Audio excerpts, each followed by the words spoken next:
ইউনূসের আমলে বেকসুর খালাস জঙ্গি মৃত্যুদণ্ডপ্রাপ্ত লুৎফুজ্জামান বাবর। শুধুমাত্র তাই নয়, দুর্নীতি মামলার পাশাপাশি চট্টগ্রামে অস্ত্র কেনাবেচার মামলাতেও এবার খালাস হয়ে গেল এই লুৎফুজ্জামান।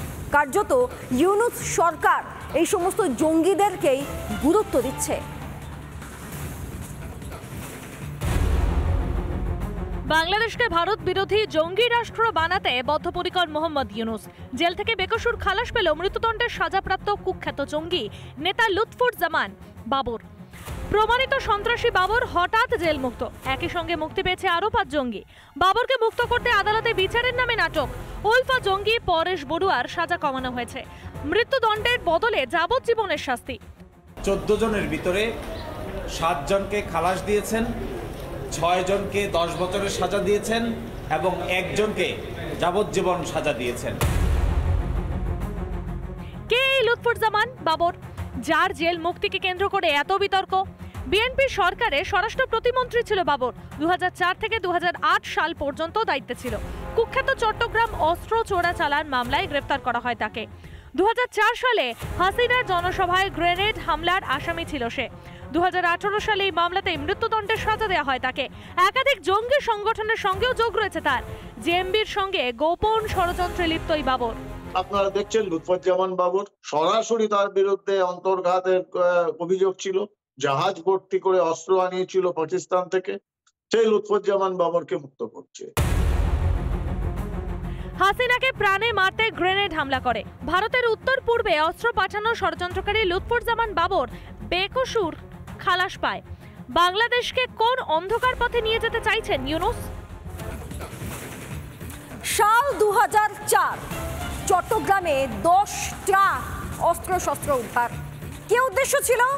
উদ্দেশ্য ছিল উত্তর পূর্ব ভারতে এই সমস্ত অস্ত্রশস্ত্র পাঠিয়ে উত্তর পূর্ব ভারতকে অশান্ত করে তোলা। কার নেতৃত্বে এসব হয়েছে? তৎকালীন বিএনপি সরকারের স্বরাষ্ট্র প্রতিমন্ত্রী এই লুৎফুজ্জামান বাবরের নেতৃত্বে। আর সেই লুৎফুজ্জামান বাবর, যার পরবর্তী সময় সাজা হয়, গ্রেফতারি হয়, মৃত্যুদণ্ড হয়, সেই লুৎফুজ্জামান বাবরকেই এবার মুক্ত করে দিল ইউনূস সরকার। এই বাংলাদেশের শত্রু, এই দেশে আজকে আমরা সকলে মিলে আছি, আমাদের সকলের শত্রু, এবং সেই শত্রু যদি যেই হোক তাকে আমরা স্পেয়ার করব না। দ্বিতীয়ত হচ্ছে শত্রু আইডেন্টিফাইড না, উই আর অপম্যান, উই আর লুকিং ফর শত্রু। 2004 সালের 1 এপ্রিল চট্টগ্রাম ইউরিয়া ফার্টিলাইজার লিমিটেডের জেটি ঘাটে পাচারের সময় বিপুল আগ্নেয়াস্ত্র ও গোলা বারুদ ধরা পড়ে বাংলাদেশ পুলিশের হাতে। চট্টগ্রামে 10টি ট্রাক ভর্তি অস্ত্র উদ্ধার হয়। 2টি ট্রলারে করে অস্ত্র বঙ্গোপসাগর দিয়ে আনা হয়। ট্রলার দুটি এসে পৌঁছায় কর্ণফুলী নদীর পাড়ে। চট্টগ্রামে জেটিতে অস্ত্র আটক করে বাংলাদেশের পুলিশ। ট্রলার থেকে ট্রাকে অস্ত্র খালাসের সময় ধরা পড়ে অস্ত্রগুলি। উদ্ধার হয় চীনে তৈরি AK-47, rocket launcher, rocket sell, 11.5 লক্ষ গুলি ও 27,000 গ্রেনেড, 150টি রকেট লঞ্চার। এই সময় এই বিপুল পরিমাণ অস্ত্রের বাজার দর ছিল 100 কোটির কাছাকাছি। অস্ত্র উদ্ধারের পর ঘটনাস্থলে পৌঁছে নাটক শুরু করে বাবর। যদিও ষড়যন্ত্রের মূল হোতা যে বাবর, এটা প্রমাণ হয়ে যায় পরে। একই সঙ্গে উঠে আসে উত্তর পূর্ব ভারতকে অশান্ত করার ছকের কথা। 10টি ট্রাক অস্ত্র প্রথমে ঢাকায় নিয়ে যাওয়ার পরিকল্পনা ছিল বাবরের। অসমের জঙ্গি গোষ্ঠী আলফার প্রধান তখন বাংলাদেশের আশ্রয়। পরেশ বড়ুয়ার সঙ্গে ষড়যন্ত্র করে বাবর। বাবরের নিশানায় ছিল উত্তর পূর্ব ভারত। ঢাকা থেকে ত্রিপুরা, অসম সহ গোটা উত্তর পূর্ব ভারতে অস্ত্র ছড়িয়ে দেওয়ার ছক কষা হয়। জেএমবি জঙ্গিদের সঙ্গে গোপন আঁতাত ছিল বাবরের। অসমের আলফার জঙ্গি সংগঠনের সঙ্গে যোগ সাজস করেছিল বাবর। উত্তর পূর্ব ভারতের জঙ্গি গোষ্ঠীগুলির কাছে বিপুল পরিমাণ অস্ত্র শস্ত্র পাঠানোর ছক কষেছিল বাবর। সেই সময় বাংলাদেশের কর্মরত ভারতের হাই কমিশনার বিনা সিকরির কাছেও এসে পৌঁছেছিল সেই খবর। ये जो चिटगांग आर्म्स हॉल केस था, ये बहुत ही मशहूर, बहुत ही सीरियस और सिक्योरिटी पॉइंट ऑफ व्यू से बहुत ही मेजर केस था। चीन के वेपन्स आए हुए थे और इतनी बड़ी साजिश थी कि इतने ज्यादा तादाद में आर्म्स बांग्लादेश में आए थे, अनलोड हो रहे थे जब ये पकड़े गए थे। সেই সময় চট্টগ্রামে অস্ত্র না ধরা পড়লে ভয়ঙ্কর হয়ে উঠতে পারত উত্তর পূর্ব ভারতের পরিস্থিতি। এই লুৎফুজ্জামান বাবরের সঙ্গে এই যে ষড়যন্ত্রটা করেছিল, সেটা নিঃসন্দেহে আমাদের ভারতবর্ষের উত্তর পূর্ব প্রান্তটাকে ডিস্টার্ব করার জন্য করেছিল। এই অস্ত্রই যে একমাত্র চালান ছিল তা তো না। এই 2001 থেকে 2006 বিএনপির সময় এর আগেও হয়তো অনেক অস্ত্র গেছে উলফাদের হাতে এবং ভারতের উত্তর পূর্বাঞ্চলের বিচ্ছিন্নতাবাদীদের হাতে। একার দমে উত্তর পূর্ব ভারতকে কবজা করার ক্ষমতা যে ইউনুসের নেই তা বাচ্চা ছেলেরাও জানে। বাবরকে মুক্ত করে আদতে ফের উত্তর পূর্ব ভারতকে অশান্ত করার ছক কষছেন মাদ্রাসা ছাপ ইউনুস। কিন্তু আজকের ভারত শত্রুদের ঘরে ঢুকে খতম করতে জানে। আগুন নিয়ে খেলতে খেলতে শেষে নিজের হাত নিজেই পোড়াবেন ইউনুস। রিপাবলিক বাংলা। বাংলাদেশের বাস্তব পরিস্থিতি নিয়ে চলুন আরো একটু আমরা জেনে নিই কি হয়েছে। জয় বাংলা স্লোগান লেখা হয়েছে, আর সেই জয় বাংলা স্লোগান লেখার জন্য ছাত্রলীগের 2 নেতাকে কুপিয়ে খুন করেছে কট্টরবাদীরা। এত বিদ্বেষ এই জয় বাংলা স্লোগান নিয়ে। কারা করছে, কেন? অন্তর্বর্তীকালীন ইউনুস সরকারের কট্টরপন্থীরা। এখানেই শেষ নয়, ওই বাংলাদেশের জাতীয় মহিলা কমিশনের সাবেক চেয়ারম্যানের মা, তিনি তার নিজের আঙুল খুইয়েছেন। কাদের জন্য? কট্টরপন্থীদের জন্য। কোন ক্রমে বেঁচে গিয়েছেন তার দিদি। দেখুন,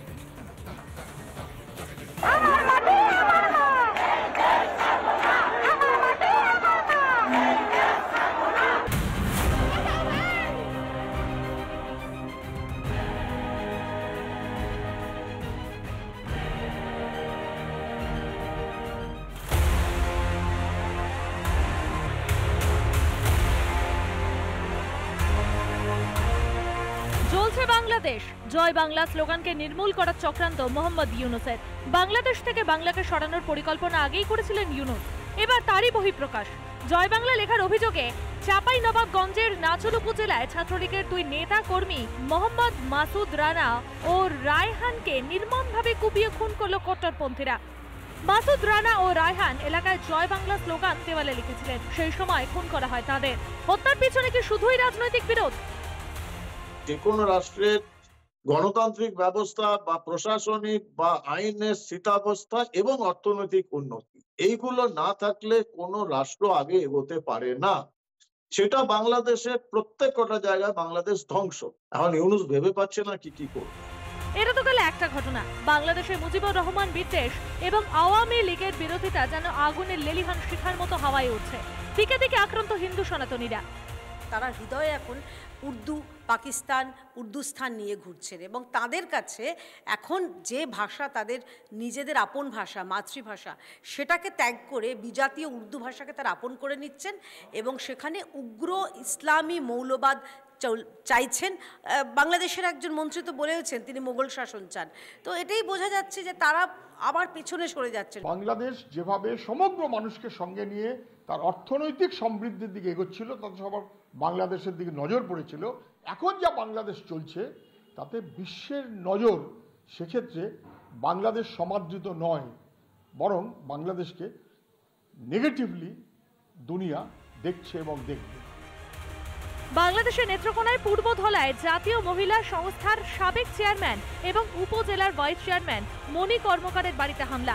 কেটে নেওয়া হলো তার মায়ের হাতের আঙুল। খুনের চেষ্টা করা হয়েছে তার ছোট বোনকেও। তার ছেলে মেয়েকেও গ্রেফতার করেছে পুলিশ। বিদ্বেষের পথে হেঁটে নরকের পথেই পা মারাচ্ছে বাংলাদেশ। রিপাবলিক বাংলা। যে ভারতের হাতটি ধরে জন্ম, সেই ভারতকে উল্টে চোখ রাঙানি। আর ভারত সাহায্যের হাত না বাড়ালে এই সাধের বাংলাদেশের জন্মটাই হতো না। 2 দিনের শিশু যুদ্ধের জিগির তুলছে।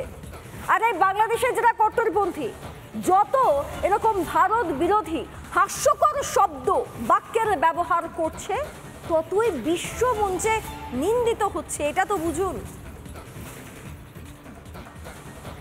আমরাও আমাদের নবাবের এলাকা ওই বাংলা, উড়িষ্যা এবং বিহার আমরা দাবি করব।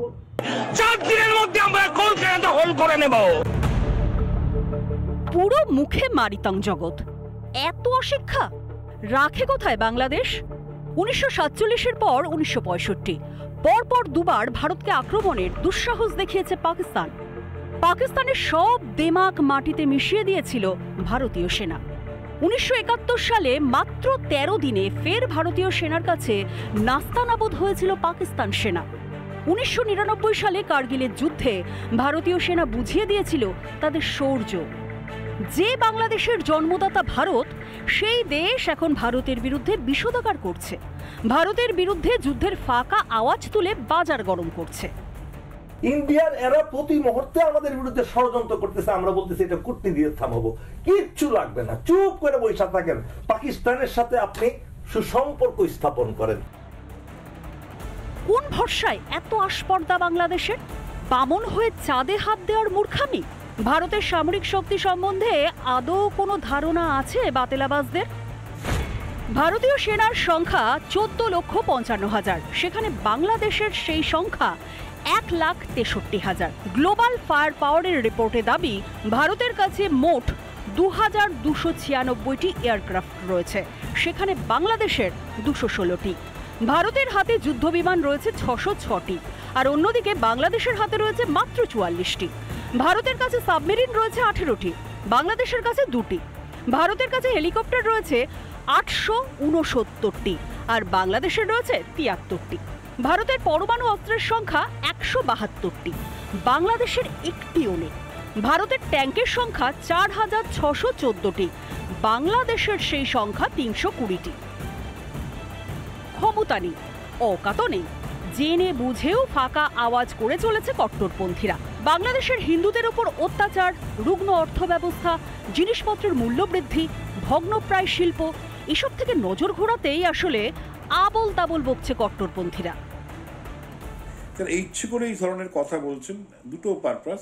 একেবারে হিন্দু শূন্য বাংলাদেশ করার একটা বিরাট প্রচেষ্টা চলছে বহুদিন থেকেই, আর একটা লক্ষ্য হচ্ছে ভারতকে উত্তপ্ত করা, এবং ভারত যদি কোনো অ্যাকশন নেয় সঙ্গে সঙ্গে আন্তর্জাতিক মহলকে বলা, দেখো এই তো সেই ভারত যে আমাদের উপর অসহায় বাংলাদেশের উপর আক্রমণ করেছে, তোমরা সবাই ভারতের বিরুদ্ধে ব্যবস্থা নাও। আমরা সবাই জানি যে ভারত দাবিদার।